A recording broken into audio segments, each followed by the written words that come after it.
Aloha class. Really like this talk by um, Elder Hales. It's one we've discussed in my religion class a couple times before, and I've read it a couple times by myself. I really like it because it talks about things I've tried to apply in my life, especially because growing up we are separating ourselves from our families and from our parents. We're becoming providers for ourselves and for our family in the future. So one of the things that I think is really important about this talk is that he talks about a couple of steps that they do that indicate in what you should do to become a provident provider, and they are as follows: that you overcome debt and uncontrolled wants, and you do that by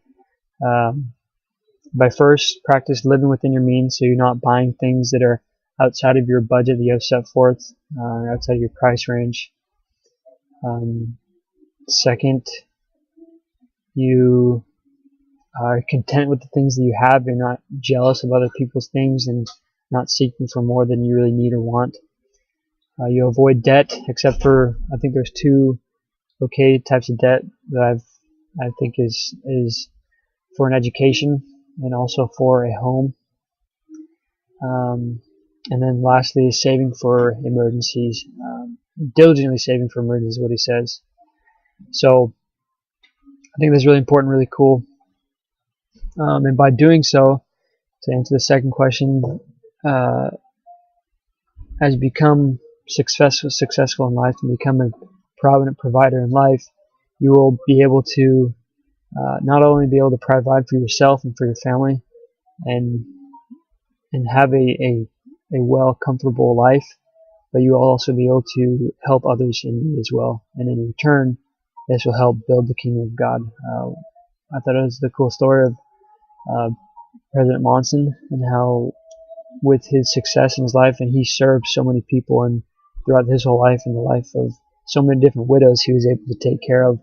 And I know that he wasn't just giving into his own selfish wants and desires and things from his success, but he turned it back to the gospel, and he turned it back to those he served, and he was able to use his success and help those as well. And that, I think, is a big part of building up the kingdom of God, is you're serving others. So one of the cool things my mission president told me before I left on the mission, the last thing he told me was that I should be reaching for the stars and don't settle for anything.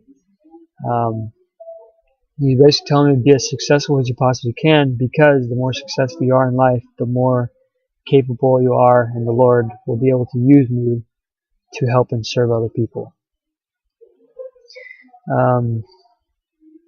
So also with your education, I think it's really important to keep it to always constantly learning and always constantly trying to better yourself and your skills, and always keep in mind why you're doing it. You're not doing it trying to prove your point to the world, like Elder Hale said, but you're doing it to build up the kingdom of God and to provide and to show your love for Him and for those that you love. And it should always be kept in bounds of your own truth, of the things that are truly important, and not for your own wants and desires. Now, last question was: is it different for men and women? I think that it is equally the same for men and women. I really liked how he shared the story of how his family planned a trip, a lifelong trip, basically, they've always wanted to do. And throughout the year, they taught their children that they needed to, whenever they were going to purchase something, they would say, do you really want this, or do you really want a trip of a lifetime?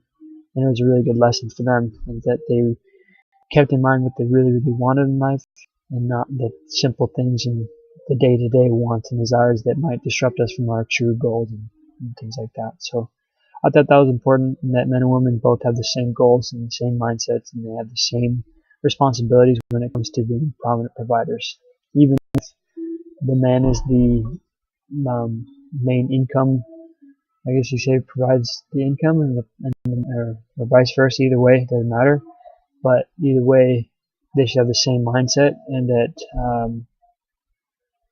the men and women need to work together to be provident providers together, and to provide for a family, make correct decisions to help provide for themselves, for their families, and eventually, or and also through that provide for others and help others build the kingdom up.